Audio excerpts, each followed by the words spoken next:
Hola a todos, mi nombre es Laurel Wilson, soy IBCLC, educadora perinatal y especialista en embarazo.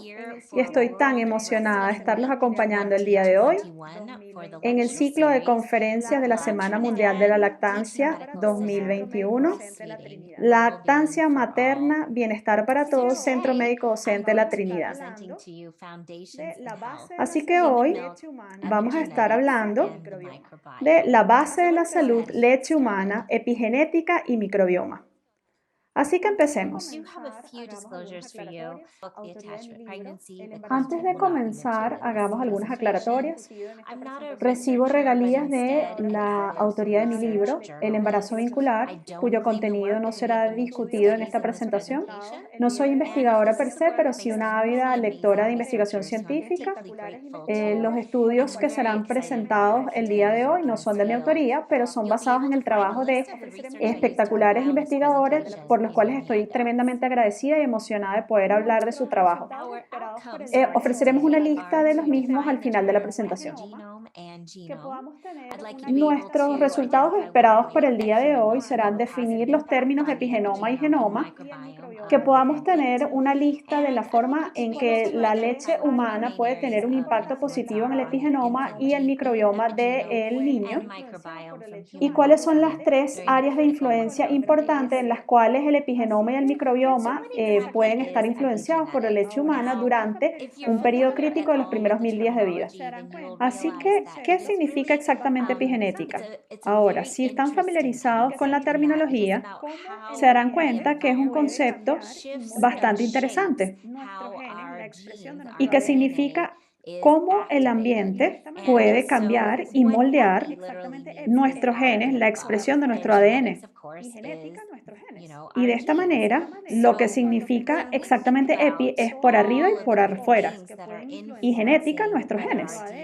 De esta manera, cuando pensamos en todas las diferentes cosas que pueden influenciar nuestro ADN, nuestros genes, y cómo están activados o inactivados, primariamente nos damos cuenta que ese es el trabajo de nuestro epigenoma. Y podemos pensar en nuestro genoma como nuestro ADN, como la información genética que podemos obtener de nuestra mamá y nuestro papá.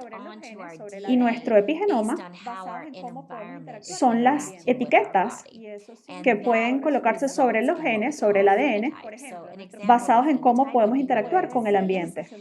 Y eso significa o resulta en nuestro fenotipo. Por ejemplo, nuestro fenotipo puede ser la expresión de una enfermedad como diabetes o como el color de nuestros ojos. Cómo el cuerpo expresa la información que obtenemos. Y entonces, ¿cómo nosotros podemos pensar acerca de qué significa la expresión en términos de el proceso de enfermedad? Lo que ahora sabemos es que un muy pequeño porcentaje de enfermedades vienen directamente de origen genético. Realmente nuestros genes no pueden dirigir nuestra vida porque no pueden prenderse y apagarse por sí solos. Realmente solamente el ambiente y las proteínas dentro de nuestro cuerpo que están respondiendo al ambiente pueden activar y desactivar genes. Así que nuestros ambientes son sumamente importantes en esta influencia. Cuando pensamos en un estilo de vida saludable para el mejor inicio de vida o el mejor inicio epigenético para nuestros bebés, queremos pensar en cosas como tener un sistema inmune saludable, reducir el estrés, comer comida saludable, tener actividad física diaria.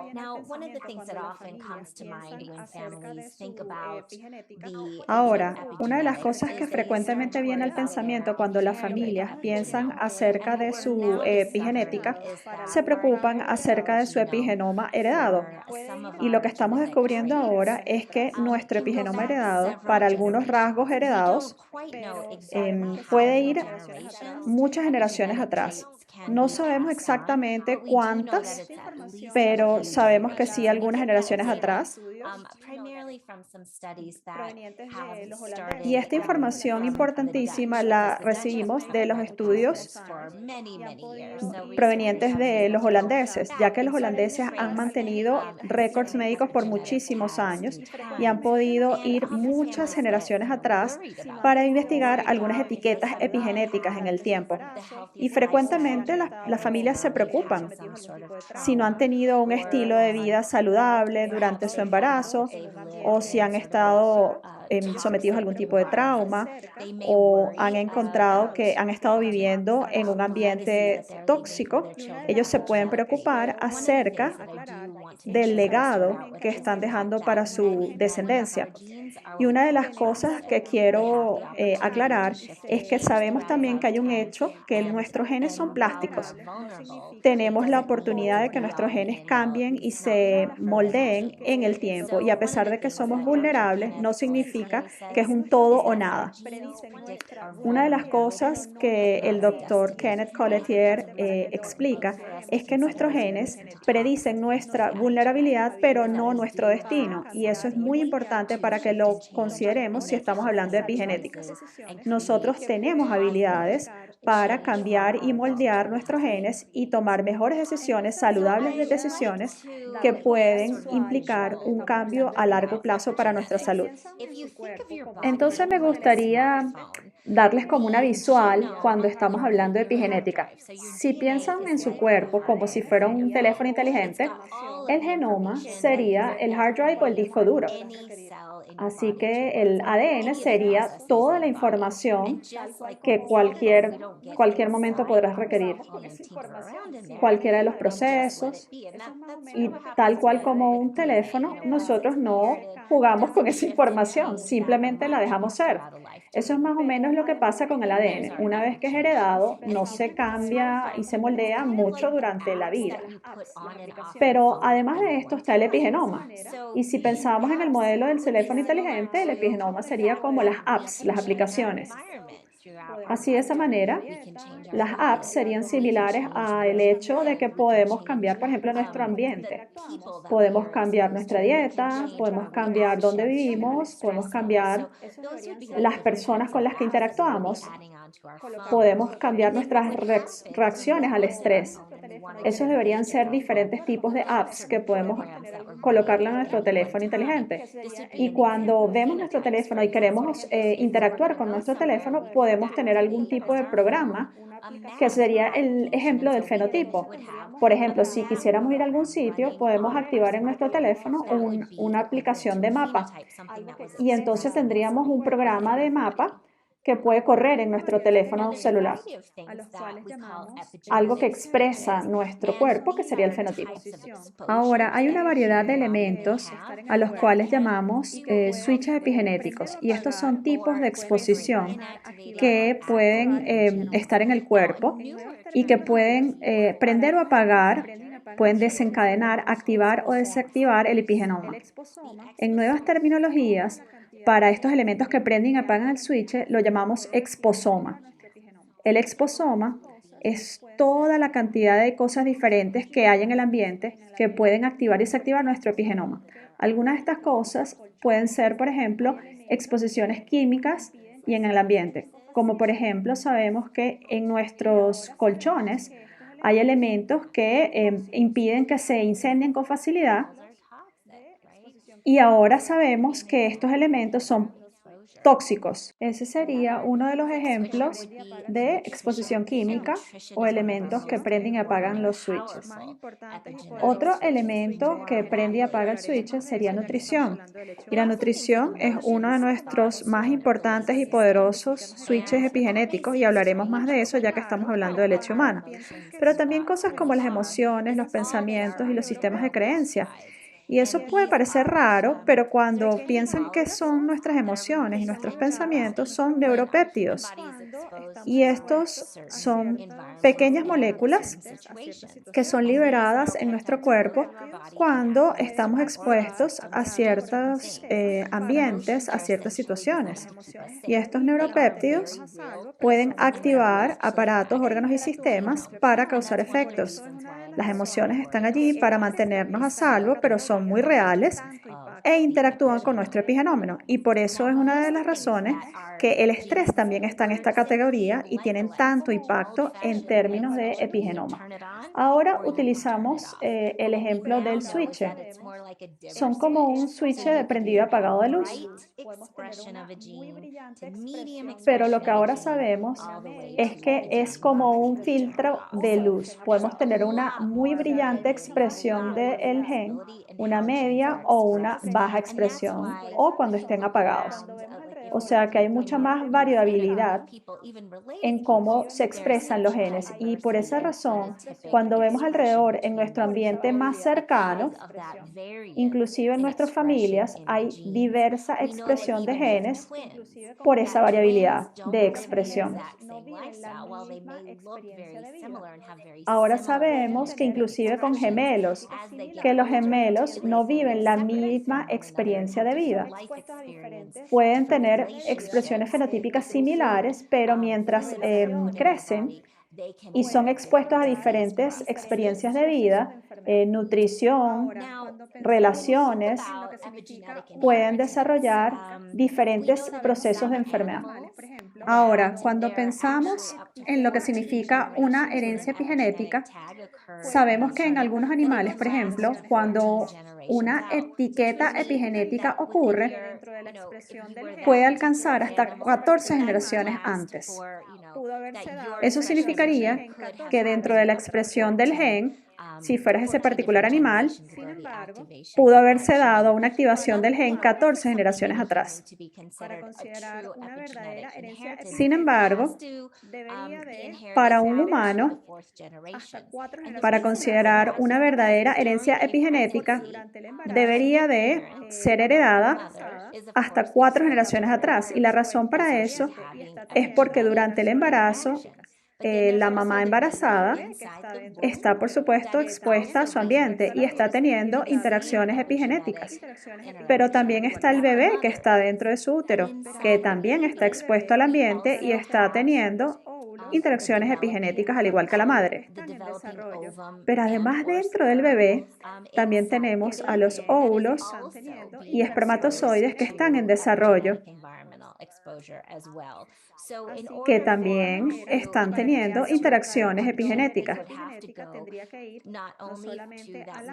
Así que de esta manera, para que haya un verdadero patrón de herencia epigenética, tendría que ir no solamente a la mamá y a ese bebé y al bebé de ese bebé, pero tendría que alcanzar a la cuarta generación. Ahora, un campo nuevo de investigación ha sido creado en la última década aproximadamente, llamado nutrigenómica. La nutrigenómica es el estudio de cómo la nutrición directamente o a través de la interacción con nuestro sistema endocrino y a través de la liberación de hormonas puede influenciar la expresión de nuestros genes. Y cuando empezamos a pensar cuán importante es la nutrición, nos damos cuenta de lo importante que es la primera alimentación para un recién nacido humano. Y su primera alimentación es leche humana. Ahora, cuando ven esta imagen de estas células en leche humana, lo que sabemos ahora es que la leche humana es realmente un tejido vivo, tal cual como la sangre. Es un sistema de comunicación dentro de nuestro cuerpo que no solamente provee nutrición, pero también está enviando mensajes al bebé a través de ARN mensajero, le está enviando bacterias, está sembrando la microbiota del bebé y además de todo está proveyendo nutrición para selectivamente alimentar esa microbiota. Funciona como un refuerzo inmunológico y también es uno de los elementos más críticos para salud a larga data, esa exposición a la primera alimentación. Transfiere el microbioma y provee elementos nutricionales específicos para el ser humano. Ahora sabemos que hay muchos ingredientes diferentes en el leche humana, algunos de esos ingredientes que estamos descubriendo mes a mes y algunas veces no sabemos exactamente qué hacen dentro del cuerpo. Un ejemplo es un elemento recientemente descubierto dentro de la leche humana que pareciera jugar un rol importante en el sistema inmune y pareciera que aparecen asociados al estrés experimentado durante un trabajo de parto normal. Así que se plantea teóricamente que hay más de estos elementos en madres que amamantan después de un parto vaginal versus una mamá que, por ejemplo, tiene a su bebé por cesárea segmentaria. Y potencialmente pueden jugar un rol determinante a largo plazo en el funcionamiento del sistema inmune. Se necesita mucha más investigación, pero está ese dato interesante allí. Sin embargo, sí tenemos identificados muchos elementos dentro de la leche humana que tienen un directo efecto epigenético. Por ejemplo, lactoferrina tiene un rol importante epigenético en la protección inmune del bebé. Tenemos las prostaglandinas en la leche humana que juegan un rol en la protección contra desórdenes de obesidad. Tenemos los ácidos grasos poliinsaturados de cadena larga omega 3 y además el colesterol en la leche humana. Muchas personas piensan o se sorprenden de saber que hay colesterol en la leche humana. Pueden pensar o asociar el colesterol con un elemento negativo, porque algunas veces piensas de colesterol asociado a enfermedad cardiovascular, pero de hecho es un elemento muy importante para desarrollar tejido cardiovascular sano en los niños recién nacidos. Ácidos grasos que los bebés no tienen exposición a leche humana tempranamente pueden estar asociados a enfermedades cardiovasculares. Además de esto, ácidos grasos poliinsaturados de cadena larga omega 3 son realmente críticos para la salud de los bebés y tienen influencias genéticas específicas, protegiéndolos contra el hígado graso no alcohólico y la presión arterial elevada. Ahora también sabemos que los oligosacáridos humanos encontrados en la leche humana, llamados por sus siglas en inglés HMO, y que estaré refiriéndome a ellos a lo largo de la presentación. Y estos son carbohidratos que el bebé no puede realmente digerir. Por mucho tiempo, los científicos se preguntaron por qué estaban en la leche humana si no podían ser digeridos y están primariamente allí para ayudarnos a destruir ciertos patógenos potencialmente letales para los recién nacidos y para alimentar selectivamente a las bacterias que forman parte de la microbiota intestinal del bebé. Los oligosacáridos humanos hacen excelente trabajo epigenético, protegiendo a los bebés pretérminos contra enterocolitis necrotizante, protegiendo contra desórdenes inmunológicos y obesidad. De esta manera, cuando la primera alimentación entra al intestino del bebé, esa alimentación cambia el tipo de enzimas que están allí. Y esas enzimas cambiarán causando fermentación de proteínas y polisacáridos. Y lo que nos queda después de esto son las proteínas de grupos metilo y acetilo. Los grupos metilo en general interactúan epigenéticamente con nuestro ADN, causando silenciado de la expresión de genes. En general, los grupos acetilo interactúan activando ciertos genes. Así que dependiendo del tipo de alimentación que es primeramente presentada al bebé en el intestino y el tipo de actividad enzimática que se desencadene de esto, eso resultará en un récipe muy específico. Así que los bebés humanos recibiendo leche humana tienen un récipe muy específico de grupos metilo y acetilo para activar ciertas propiedades específicas dentro del grupo. Y por eso activaciones genéticas muy específicas e inactivaciones genéticas específicas. Dependerá si el bebé recibe leche humana o leche de vaca a través de fórmulas adaptadas o basada en soya. También sabemos que cuando los bebés no reciben leche humana y en cambio reciben fórmula infantil, eso conduce a que haya mayores niveles de otras bacterias patogénicas en el intestino del bebé. Veremos mayores niveles de E. coli, estreptococo, clostridia y grupos bacteroides. Y estas bacterias no promueven la salud intestinal inmediata del bebé, pero tampoco a largo plazo. Ahora, hay un concepto llamado los 1000 días críticos de vida y que ocurre desde el momento de concepción hasta los primeros 1000 días de vida de desarrollo, que nos llevan más o menos hasta el segundo, casi el tercer cumpleaños del bebé. Y esto es llamado crítico porque durante este periodo de tiempo es cuando todos los órganos y sistemas del bebé se desarrollan, cuando su sistema nervioso, su cerebro se desarrolla. Y esto requiere una información específica y no tienen otra oportunidad para que se reciba esta información, este input epigenético específico.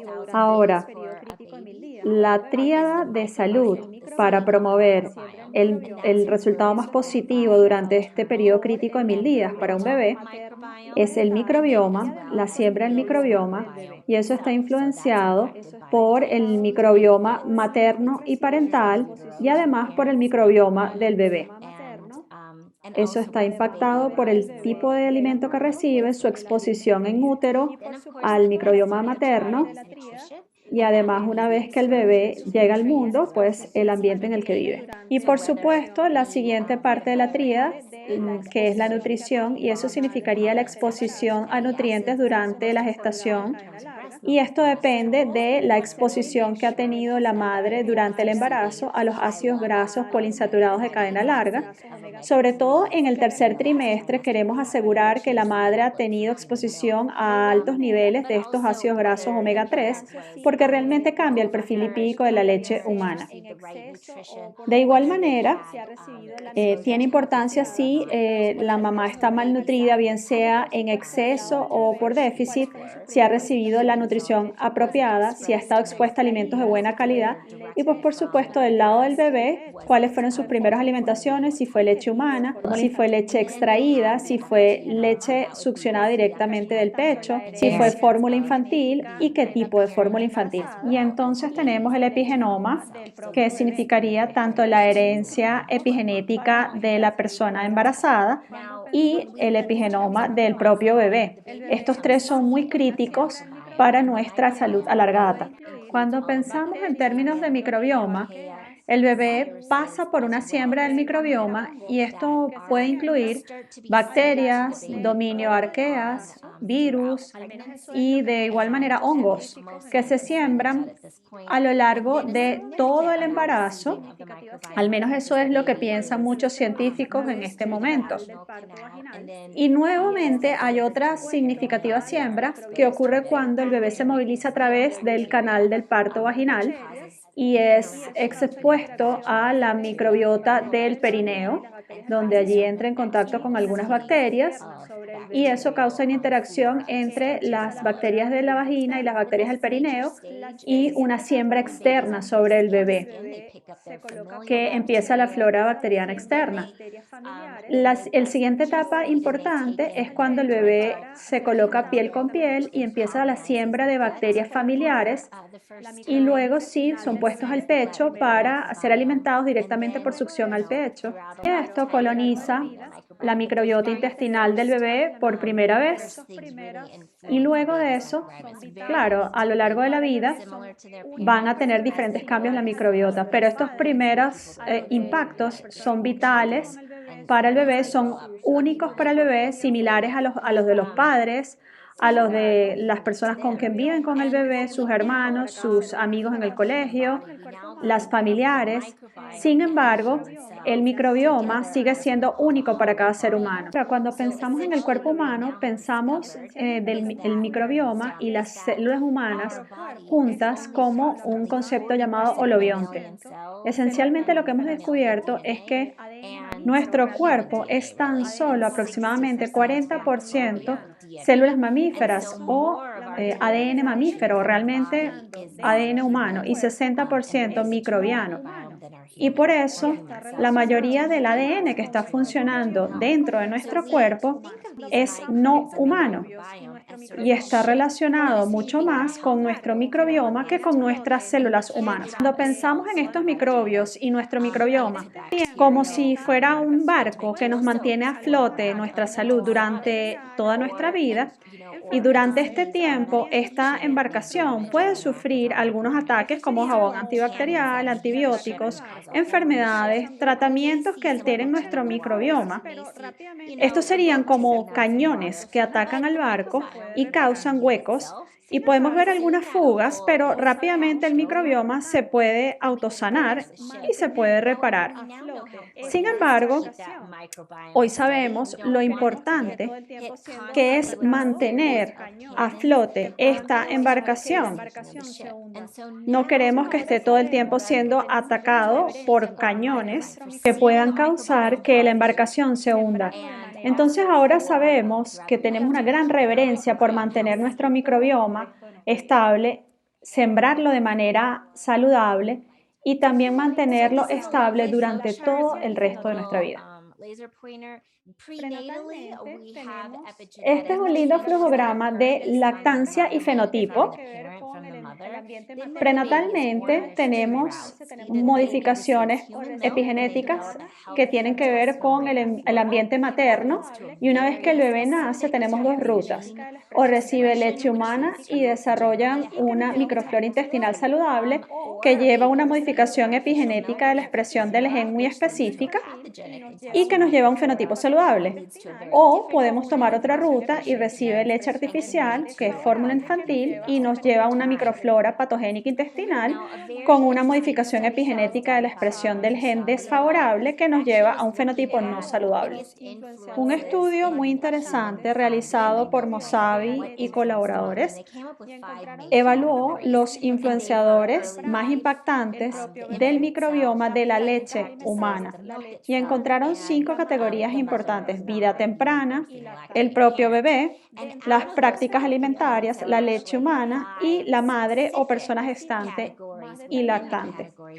Dentro de esas categorías encontraron elementos específicos más determinantes que influenciaban el microbioma. Una vez que el bebé tenga hermanos o no, porque probablemente los hermanos interactúan con el bebé y el exposoma y llevan esa información.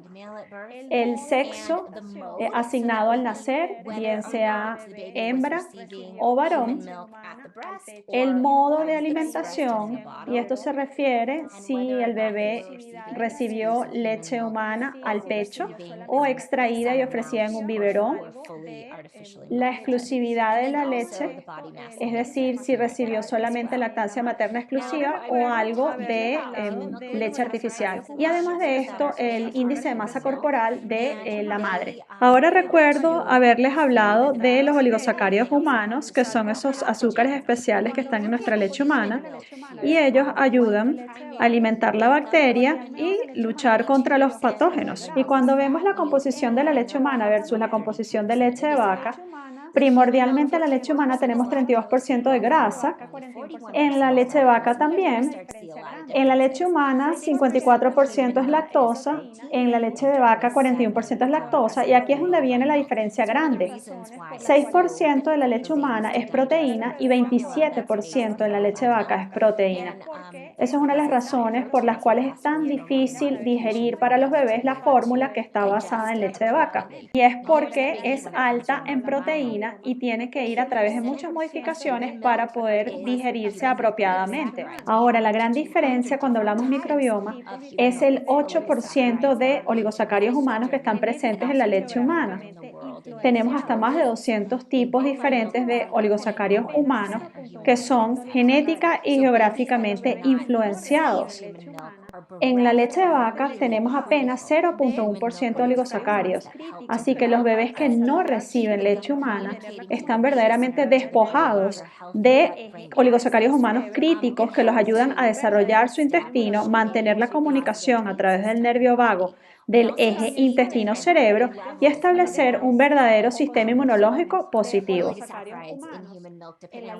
También sabemos diferentes niveles o concentraciones de oligosacáridos humanos en la leche humana dependiendo si la leche es calostro o leche madura. En la fase de calostro hay de 20 a 25 gramos por litro y en la madura de 5 a 15 gramos por litro. Y eso es porque en el calostro su rol primordial es establecer y estabilizar ese intestino, esa microbiota intestinal, ese revestimiento mucoso y protegerlo contra patógenos y epigenéticamente activar crecimiento epitelial importante.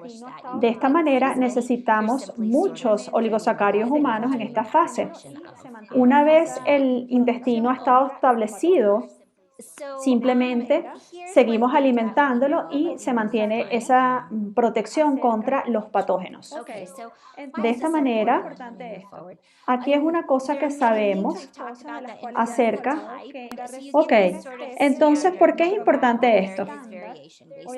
Hay muchas cosas de las cuales ya hemos hablado que influencian el tipo del microbioma en la leche humana. Hemos discutido algunos de estos antes. De esta manera recibes una especie de microbioma estándar.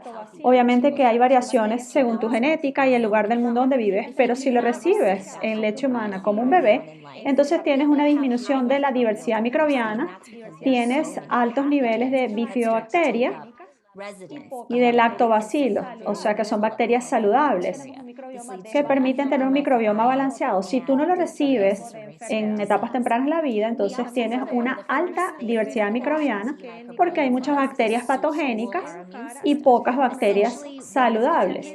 De esta manera tenemos un microbioma desbalanceado o disbiótico con mucho riesgo de enfermedad. También sabemos que una de las primeras cosas que el microbioma hace es educar a nuestro sistema inmunológico, esencialmente cuando nuestro intestino es inmaduro al nacer y no diferencia exactamente bien entre bacterias buenas y patogénicas, por lo que el microbioma trabaja dentro del sistema de alguna manera para enseñar al sistema inmunológico a diferenciar entre lo bueno y lo malo. Y Bifidobacterium infantis es una de las bacterias que ayuda a hacer esto. Uno de sus roles es esencialmente consumir todos los oligosacáridos humanos que se encuentran en la leche humana, dejando nada para el consumo de las otras bacterias patogénicas para que puedan morir por falta de nutrición. Afortunadamente estamos viendo menores cantidades de Bifidobacterium infantis en leche humana en algunas regiones de Norteamérica debido a un proceso evolutivo con un aumento en el uso de antibióticos, geles antibacteriales y lociones, además de cesáreas segmentarias. Ahora, recuerden, este es un periodo crítico de tiempo para los bebés reciban leche humana. Consideramos los primeros 100 días después de nacer un periodo crítico para recibir leche humana para proteger contra la sensibilización alergénica y además un tiempo crítico para recibir calostro que ayude a la siembra de la microbiota y el desarrollo del revestimiento de la mucosa intestinal. Este es un estudio que muestra las diferencias epigenéticas entre leche humana y fórmula infantil. En la leche humana tenemos aumentos de bifidobacterias que aumentan los folatos y promueven la metilación del ADN, que lleva a un metabolismo saludable. Ahora, en la fórmula tenemos firmicutes, que aumenta el butirato, que promueve la acetilación de las histonas y cambia por completo la estructura metabólica dentro del cuerpo de los bebés. Y el butirato es un ácido graso de cadena corta que puede contribuir a la acumulación de grasa y la hiperacetilación que puede conducir a un riesgo aumentado de sobrepeso y obesidad en el futuro. También sabemos que no solamente se trata de leche humana, se trata también de las acciones de maternar y paternar, mantener a nuestros bebés piel con piel. Un estudio que evaluó aquellos bebés que tuvieron alto contacto con sus papás y se dieron cuenta que tuvieron bastante tiempo piel con piel, encontraron mayor madurez de las células epigenéticamente con respecto con aquellos bebés que tuvieron poco contacto y tuvieron células menos maduras. Inclusive el acto de amamantar a nuestros hijos y mantenerlos piel con piel pareciera que nos cambia a un nivel celular. También sabemos por estudios animales que el simple comportamiento de acicalar a las crías o mantener una postura arqueada para facilitar mayor contacto entre los cuerpos y el acto de amamantar causa receptores saludables para estrógenos. En el caso de ratas, sus crías, cuando tienen pobre nutrición o contacto con sus madres, tienen una metilación del receptor de estrógeno que los silencia. Y eso juega un rol fundamental en cómo ellos maternan a su propia generación. Por eso el estrógeno, el gen del estrógeno está implicado en la oxitocina y es fundamental para el apego, la conducta materna y también el estado de ánimo. No solamente cómo maternamos y alimentamos es bueno para esta generación, sino que es importante para las generaciones futuras. También sabemos que el cerebro de las madres que amamantan tiene muchos cambios epigenéticos, hasta más de 700 genes son expresados durante el proceso de amamantamiento que modulan el comportamiento materno. En última instancia, queremos expresar que la leche humana es importante, por lo que queremos hablar a nuestras familias de la donación comunitaria de leche, nodrizaje, cuando la leche de la propia madre no está disponible. ¿Cómo podemos mejorar el acceso a las donaciones de leche humana en aquellas familias que lo requieren? Muchas gracias. Si tienen preguntas para mí, podemos responderlas en el bloque de preguntas y respuestas o pueden seguirme en mi página web o redes sociales. Tienen disponible allí todos los links. Muchas gracias.